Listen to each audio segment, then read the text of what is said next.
الحمد لله والصلاة والسلام على رسول الله وعلى آله وصحبه ومن والاه ولا حول ولا قوة إلا بالله.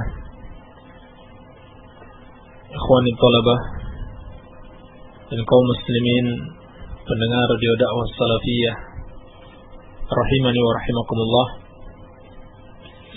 Kita akan melanjutkan insyaallah taala kajian fikih puasa dari kitab As-Siyamu fil Islam fi Daw'il Kitab wa Sunnah.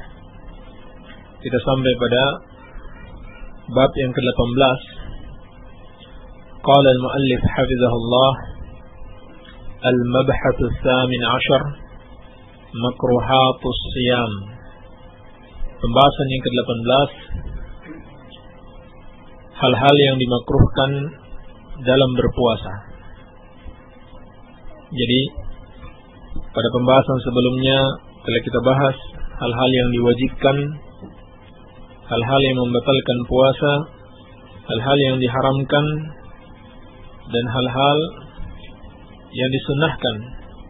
Maka pada bab ini akan dibahas hal-hal yang dimakruhkan bagi orang yang berpuasa. Tentunya kita bahas ini agar kita ketahui untuk kita hindari, demi untuk mendapatkan pahala puasa yang sempurna. Dan al-makruh itu sendiri maknanya adalah ma yusabu tarikuhu wa la yu'aqabu fa'iluhu. Makna al-makruh adalah apa yang amalan yang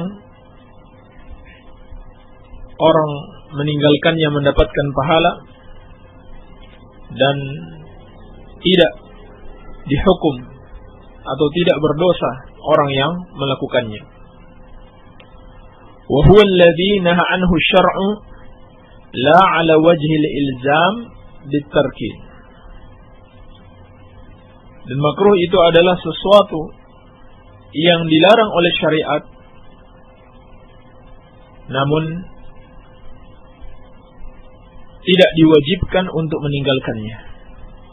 Artinya kalau sampai diwajibkan, maka derajatnya adalah haram. Baik. Nah, ulama menjelaskan beberapa hal yang dimakruhkan bagi orang yang berpuasa. Yang pertama, al-mubalaghatu fil madmadati wal istinshaq. Bersungguh-sungguh di dalam berkumur-kumur dan menghirup air ke hidung, yakni ketika berwudu. Ini asalnya sunnah. Sangat dianjurkan untuk bersungguh-sungguh. Artinya betul-betul dalam berkumur-kumur dan menghirup air ke hidung, dihirup, benar-benar dihirup. Tetapi bagi orang yang berpuasa hukumnya makruh berdasarkan hadis Laqib bin Sabrah yang diriwayatkan oleh Imam Ahmad, Abu Daud dan yang lainnya, bahwasanya Nabi sallallahu alaihi wasallam bersabda, "Wa balik fil istinshaqi illa an takuna sha'ima." Dan bersungguh-sungguhlah engkau dalam menghirup air ke hidung, yakni ketika sedang berwudu, kecuali engkau sedang berpuasa. Yang pertama. Yang kedua, al-qublah, mencium, yakni ciuman antara suami istri. Kalau bukan suami istri haram hukumnya. Tukrahu mimman tataharraku syahwatuhu 'inda dzalik. Dimakruhkan bagi orang yang syahwatnya bergejolak ketika berciuman antara suami istri ini. Kenapa? Karena hal tersebut dapat mengantarkan kepada perbuatan yang haram, yaitu berjima atau berhubungan suami istri pada siang hari bulan Ramadan, ataupun mengeluarkan air mani. Kecuali bagi orang yang kuat menahan hawa nafsunya, dia tidak khawatir melakukan hubungan suami istri, maka boleh saja seperti yang dilakukan oleh Rasulullah sallallahu alaihi wasallam sebagaimana yang diriwayatkan oleh Al-Imam Al-Bukhari dan juga Imam Muslim dari Ummul Mukminin Aisyah radhiyallahu anha, beliau berkata, "Kana an-nabiy sallallahu alaihi wasallam yaqabbilu fi Ramadan wa huwa sha'imun." Adalah Nabi sallallahu alaihi wasallam mencium yakni istri-istrinya dalam bulan Ramadan dalam keadaan beliau sedang berpuasa. Dan dalam riwayat lain kata Aisyah, "Wa kana amlakukum liirbihi." Dan beliau adalah orang yang paling kuat menahan dirinya. Dan di antara dalil yang menguatkan bahwasannya dimakruhkan untuk berciuman antara suami istri bagi orang yang tidak mampu menahan syahwatnya, ya. Ini pada umumnya bagi pengantin baru, adalah hadis Abi Hurairah radhiyallahu anhu, anna rajulan sa'ala an-nabiy sallallahu alaihi wasallam 'anil mubasharah lis-sha'im farakhasa lahu. Ada seseorang bertanya kepada Nabi sallallahu alaihi wasallam tentang bercumbu dengan istrinya bagi orang yang berpuasa, ya, bercumbu dengan istri bagi orang yang berpuasa. Farakhasa lahu. Maka Nabi sallallahu alaihi wasallam membolehkan.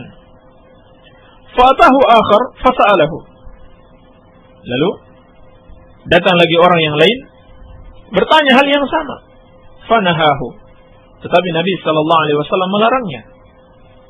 Jadi pertanyaan yang sama, bolehkah bercumbu antara suami istri ketika sedang berpuasa? Yang pertama dibolehkan oleh Rasulullah sallallahu alaihi wasallam, yang kedua dilarang. Kata Abu Hurairah, "Fa idzal ladzi rakhasa lahu syekhun walladzi nahahu syabun." Ternyata yang dibolehkan adalah orang tua dan yang dilarang adalah anak muda. Hadis diriwayatkan oleh Al-Imam Abu Dawud dan disahihkan oleh Syekh Al-Albani. Maka jelaslah hukumnya makruh bagi orang yang tidak mampu menahan syahwatnya. Kemudian yang ketiga, al-mubasyarah bil lams wal mu'anaqah wa dawa'i al-wat'i.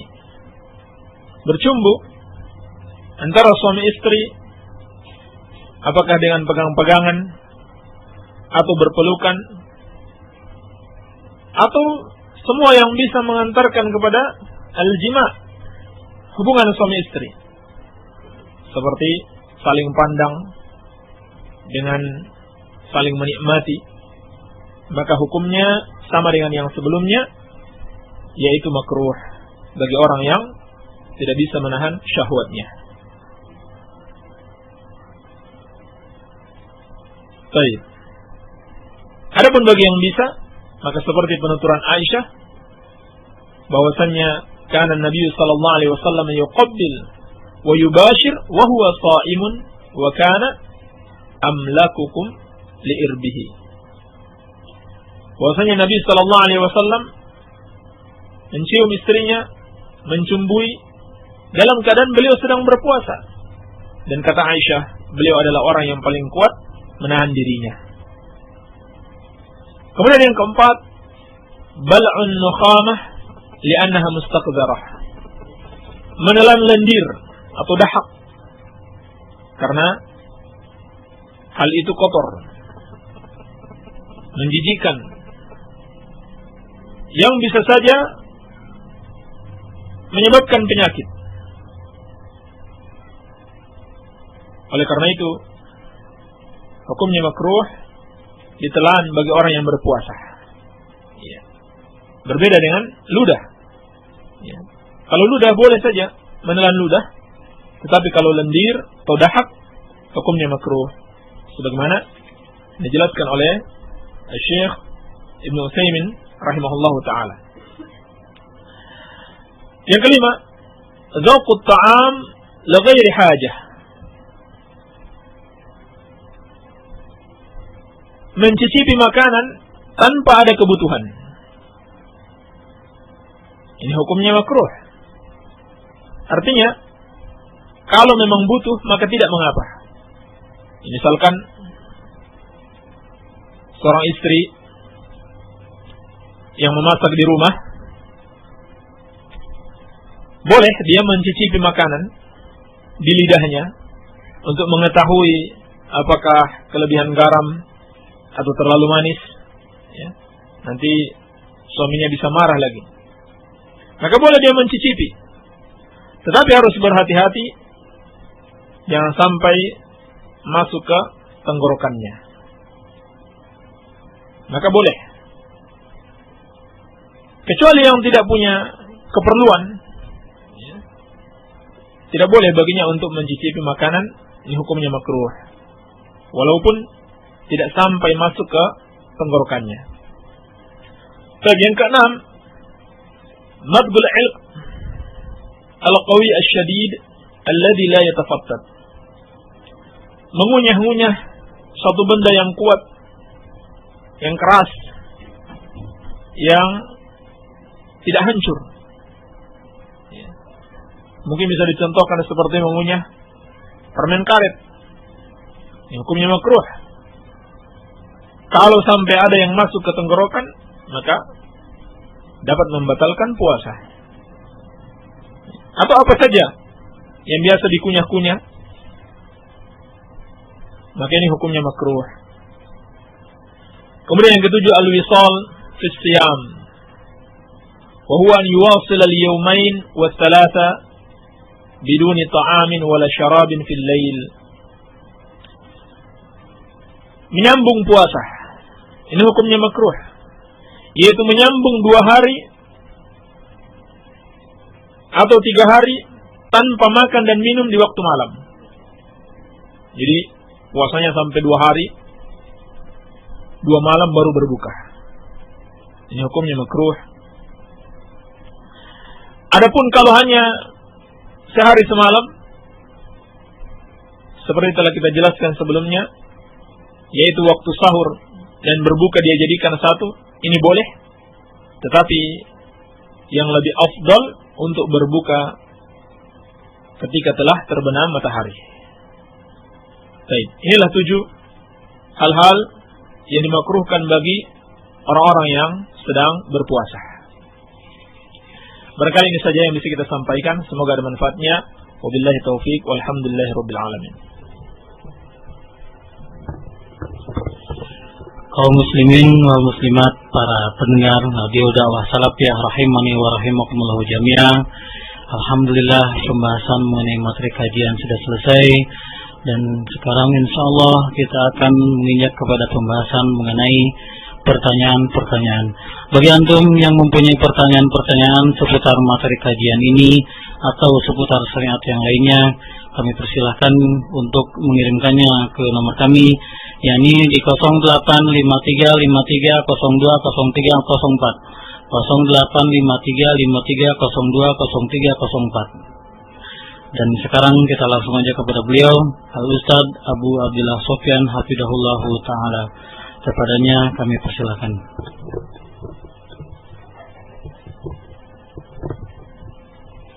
Bismillahirrahmanirrahim. Alhamdulillah. Wassalatu wassalamu ala Rasulillah amma ba'd. Bagaimana rincian tentang ucapan saya beriman insyaallah? Karena ucapan ini kalau didengar oleh orang awam bisa menuduh kita masih punya keraguan dalam iman. Tentang permasalahan ini dijelaskan oleh para ulama, maka perlu dirinci apa yang dia maksudkan dengan ucapan saya beriman insyaallah.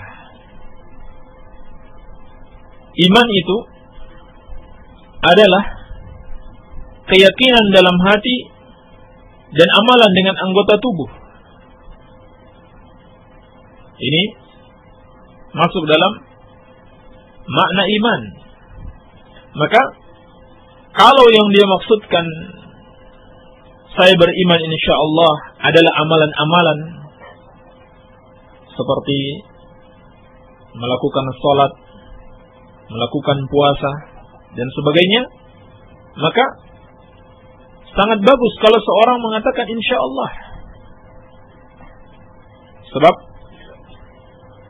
yang memberikan dia taufik untuk dapat melakukan amalan-amalan tersebut hanya Allah Subhanahu wa ta'ala.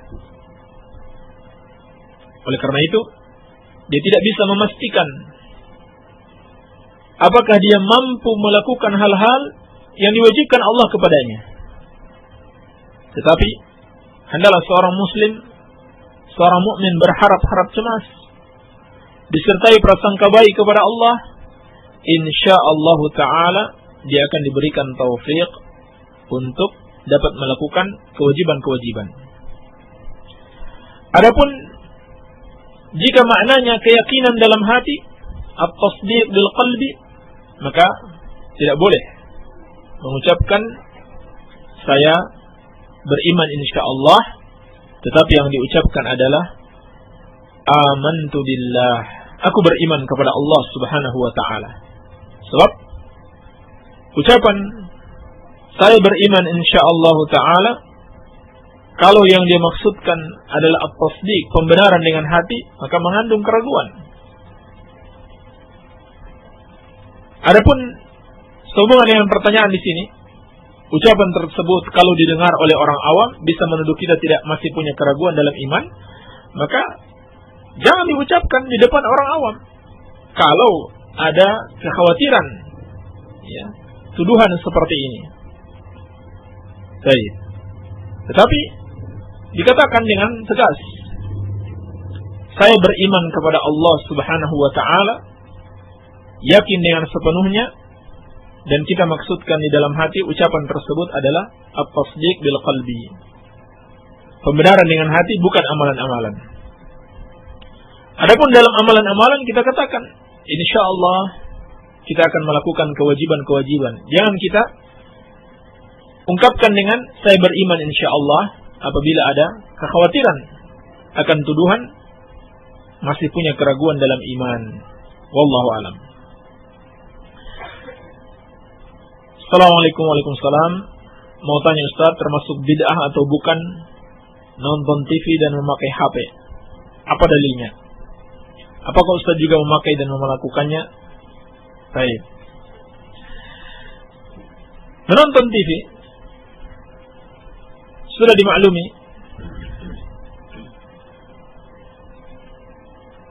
bahwa tergantung apa yang ditonton, ya. Dan dimaklumi bahwa tontonan sekarang ini adalah sesuatu yang melanggar syariat, ya.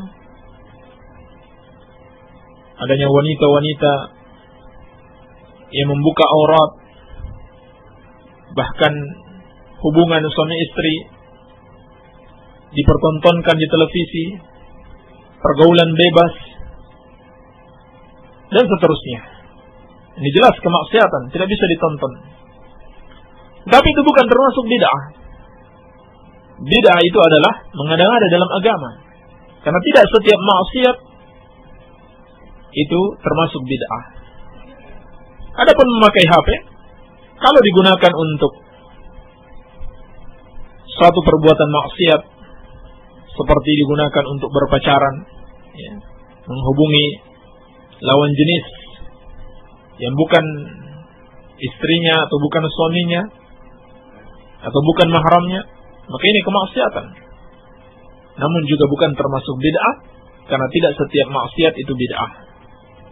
Adapun yang dimaksud dengan bid'ah adalah ma'uhditsa fid din min ghairi dalil, apa yang diada-adakan dalam agama.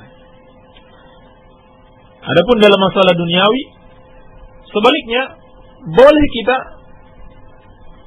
mengada-adakan sesuatu yang baru atau melakukan apa saja kecuali ada dalil yang melarangnya. Jangan dibalik. Kalau dalam masalah dunia kita terbelakang, dalam agama banyak inovasi. Ini terbalik.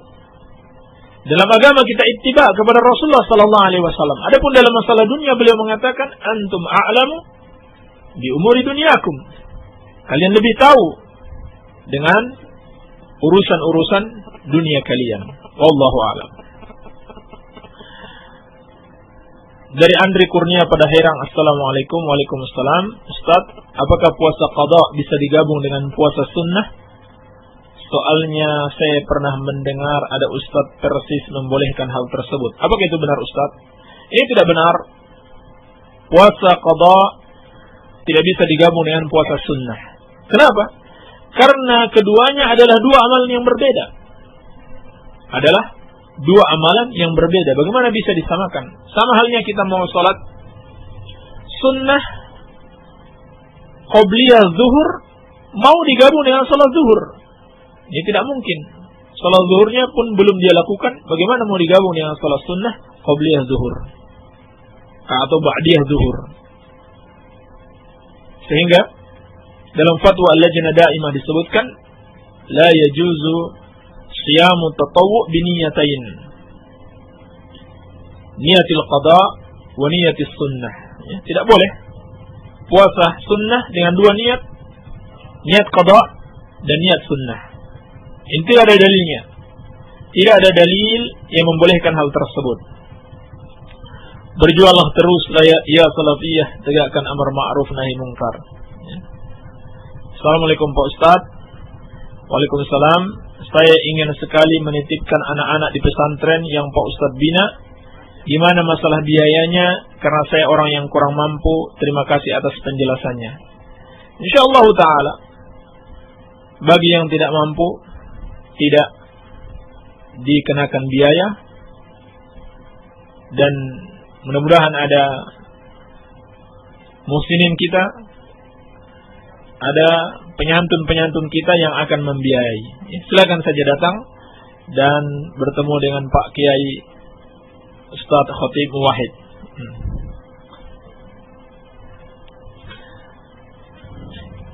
Assalamualaikum Ustaz. Waalaikumsalam. Saya mau nanya, sebentar lagi saya menikah. 2,5 bulan lagi. Kami saling suka. Tapi untuk saya pribadi, saya masih pesimis dan takut dia akan menceraikan saya setelah tahu bahwa saya tidaklah sempurna. Pertanyaan saya, adakah pernikahan yang tidak diberkahi dan diridhai Allah Subhanahu wa taala? Apabila di dalam menempuh suatu pernikahan atau proses dalam pernikahan tersebut terdapat kemaksiatan, terdapat hal-hal yang diharamkan Allah Subhanahu wa taala, maka tentunya hal itu tidak diridhoi oleh Allah dan akan menghilangkan keberkahan. Sebab keberkahan itu ada pada ketaatan kepada Allah Subhanahu wa taala. Ya, misalkan didahului dengan berpacaran atau hubungan sebagaimana suami istri sudah saling jalan bersama, apalagi sampai berdua-duaan, berpegang-pegangan. Ini semua kemaksiatan. Ini proses yang menghilangkan keberkahan. Maka hendaklah bertobat kepada Allah Subhanahu wa taala, mudah-mudahan Allah ampuni dan segera menikah. Adapun kekhawatiran jangan sampai suami menceraikan, maka ini kita tawakal kepada Allah Subhanahu wa taala. Selalu berharap dan berdoa kepada Allah agar memberikan yang terbaik dan tentunya memperbaiki diri agar lebih takwa kepada Allah Subhanahu wa taala. Pertanyaan yang lain, dan saya puasa ini sering sekali menangis sampai-sampai ngangset-ngangset. Apa itu ngangset-ngangset? Terseduh-seduh. Itu hukumnya gimana, Ustaz? Itu tidak termasuk pembatal puasa. Menangis bukan termasuk pembatal puasa. Kecuali habis manis kemudian habis nangis kemudian makan dan minum. Baik. Ustaz, mohon disampaikan dalil kita harus hidup berdasarkan Al-Quran wa Sunnah di atas pemahaman salaf. Dan dalil pemahaman salaf berarti pemahaman Rasulullah sallallahu alaihi wasallam dan para sahabat. Iya. Dalilnya jelas. Banyak sekali dalam Al-Qur'an was sunnah, di antaranya firman Allah Subhanahu wa taala dalam surat Al-Baqarah ayat ke-100. Was-sabiquna al-awwaluna minal muhajirin wal ansar walladzina tabauhum bi ihsan radhiyallahu anhum wa radu an.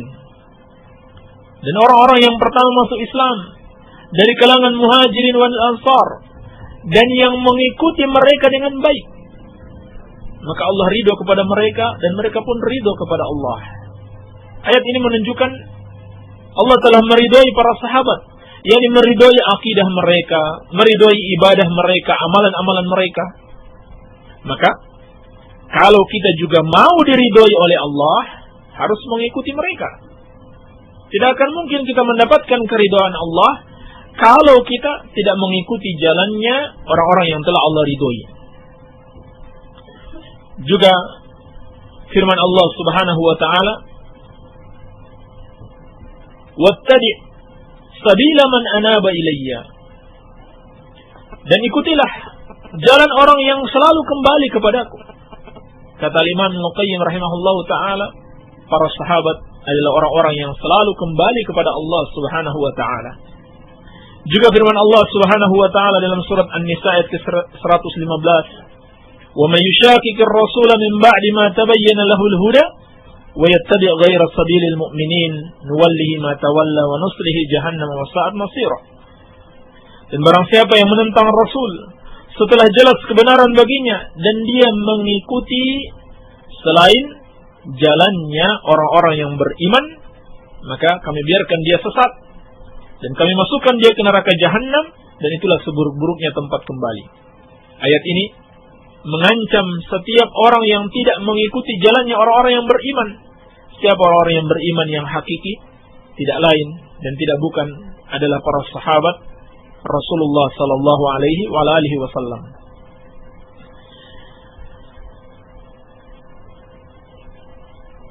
Adapun dalam hadis sangat banyak sekali. Di antaranya dalam hadis Bukhari dan Muslim dari Abdullah bin Mas'ud radhiyallahu anhu, Nabi sallallahu alaihi wasallam bersabda, "Khairun nasi qarni, thumma alladhina yalunahum, thumma alladhina yalunahum." Sebaik-baik manusia adalah generasiku. Siapa mereka? Ya termasuk Rasulullah sallallahu alaihi wasallam dan para sahabatnya. Kemudian generasi setelahnya yaitu tabi'in. Kemudian generasi setelahnya lagi yaitu tabi'un tabi'in. Dan dalam hadis iftiraq, Nabi sallallahu alaihi wasallam bersabda, "Wa sataftariqu ummati ala 73 firqah, kulluha fin-nar illa wahidah, ma ana alaihi wa ashabi." Umatku akan berpecah menjadi 73 golongan, semuanya di neraka kecuali satu. Siapa mereka itu? Yang mengikuti aku dan para sahabatku.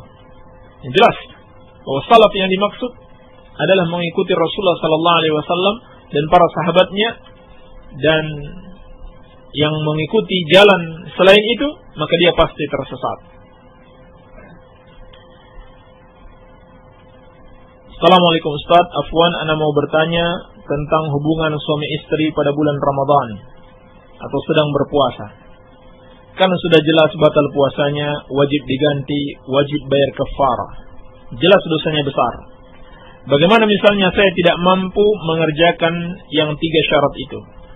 Apakah Allah Subhanahu wa taala mengampuni dosa-dosaku yang besar itu?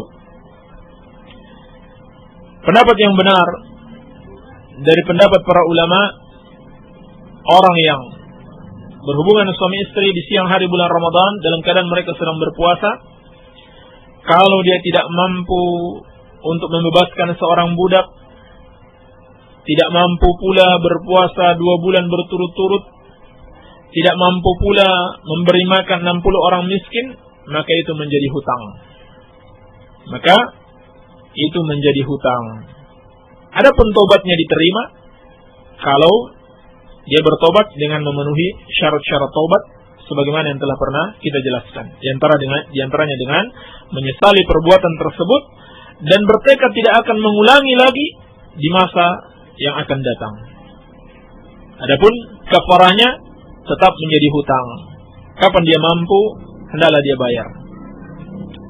Ustaz afwan, saya doakan semoga Allah Subhanahu wa taala menerima taubatku karena dulu saya lalai tidak mencari agama yang sebenarnya. Alhamdulillah sekarang ada radio dakwah salafiyah, saya menjadi mengerti agama yang sebenarnya. Saya insyaallah mau menjauhi yang sejauh-jauhnya larangan Allah Subhanahu wa taala dan mengerjakan yang diperintahnya. Allahumma amin. Kita saling mendoakan.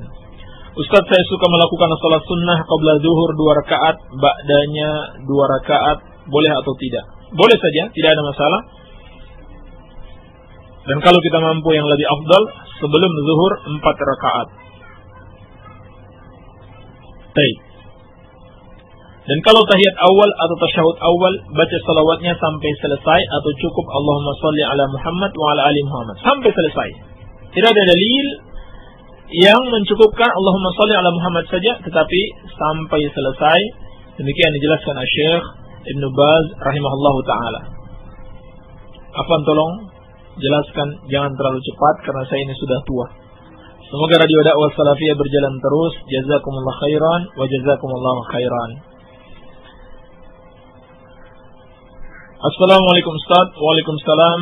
Apabila saya termasuk orang yang terzalimi dalam keluarga saya, apakah boleh saya menceritakan aib-aib kejelekan keluarga kepada teman-teman dekat saya dan yang lainnya? Apakah termasuk ghibah? Termasuk ghibah kalau bukan dengan maksud untuk meminta tolong kawan dekat tersebut menasihati keluarga kita, atau misalkan melaporkan kepada polisi, atau meminta fatwa kepada seorang mufti, seorang ustadz, seorang ulama. Kalau cuma sekedar menceritakan tanpa ada tujuan apa-apa, cuma sekedar mau curhat, maka ini tidak boleh. Ini termasuk ghibah. Kecuali kalau misalkan orang yang kita ceritakan itu dapat membantu kita untuk menasihati keluarga yang menzalimi kita. Ustaz mau tanya, isyarat telunjuk ketika tahiyat kapan mulainya? Apakah bersamaan dengan membaca syahadat? Tidak ada dalil, ya, sepanjang yang kita ketahui tidak ada dalil berisyarat telunjuk itu bersamaan dengan syahadat. Tetapi dari awal ketika mulai bertahiyat, mulai duduk tahiyat, langsung berisyarat dengan jari telunjuk. Barangkali ini saja yang bisa kita jawab pada kesempatan kali ini.